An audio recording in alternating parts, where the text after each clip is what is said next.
Well, spring planting season is getting ready to kick off nationwide, and Louisiana is one of the first states to get in the field.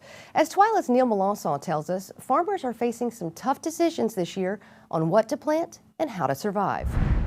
Spring is popping up everywhere in Louisiana right now, and that means farmers are getting ready to get back into the fields. What they will plant remains a big question for grain farmers in particular. It looks like right now conditions favor growing soybeans over corn, according to Greg Fox, a grain marketing specialist with the Louisiana Farm Bureau Marketing Association. You're going to potentially see a little bit more milo this year because we're seeing some really strong bases out there for milo, and guys want to rotate that bean land. From what I've been told, milo is a great crop to rotate on top of beans. So I think you're going to see some change there. And a lot of it's just going to be what their banker tells them. You know, I can give you so much money, but you need to grow beans because your profitability is going to be better with the bean on the bean side. So I think you're going to see more soybeans in Louisiana this year. Regardless of what wins the acreage battle, there's a large South American crop hanging over the markets, Fox says. But overall, you're still looking at a huge South American crop. And China right now is looking to them for it because they're willing to sell it cheaper. And there's just so much of it. So that is hurting us too, that we're just not seeing the business on the bean side that we typically see. Also giving us a hangover, regardless of what crop is grown, is higher input costs. While they've flattened or reduced, they're coming off record highs, according to economist Rob Johansson. Inflation itself, which would be the price from last year compared to this year, is flattening out, which is a good thing, but prices still remain high.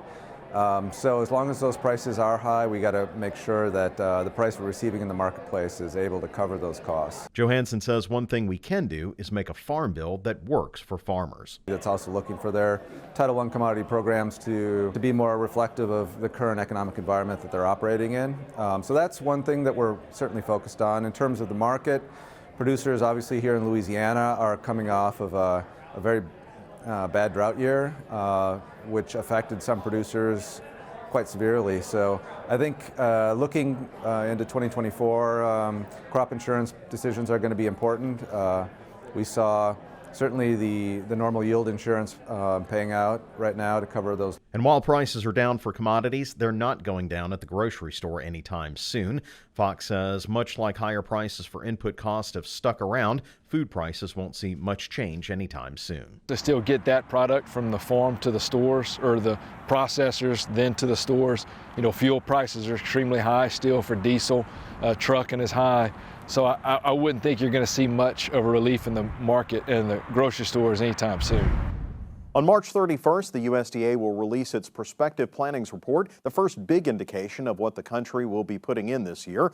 Of course, a lot can change between now and the actual planting. And Kristen, I know that Landon, your husband, is going to be putting in a lot of soybeans this year, but can't be happy with the way prices are this year versus last. Well, I was going to say, I figured that you were going to ask me something about, are they deciding what to plant? And it's never, there's no decisions to be made because they're strictly soybeans at this time.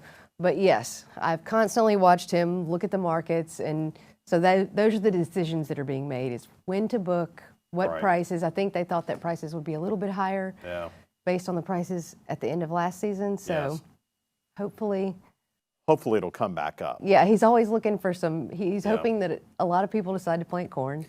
Well, yeah, and I hope that too. It doesn't sound like it, but what I'm hoping for is that we'll start getting these beans moving. And that's the big thing, is if we can get them moving back to China, then we'll get a good basis. And even if the price stays low, they'll still be able to get, you know, some good basis out of that. But you hit the nail on the head. It's a very stressful time at the White household right now. I bet it is. And I know one of the things is that, you know, just like we're facing higher prices at the grocery store that have stuck around, so are they, you know, with fuel and fertilizer and all that good stuff.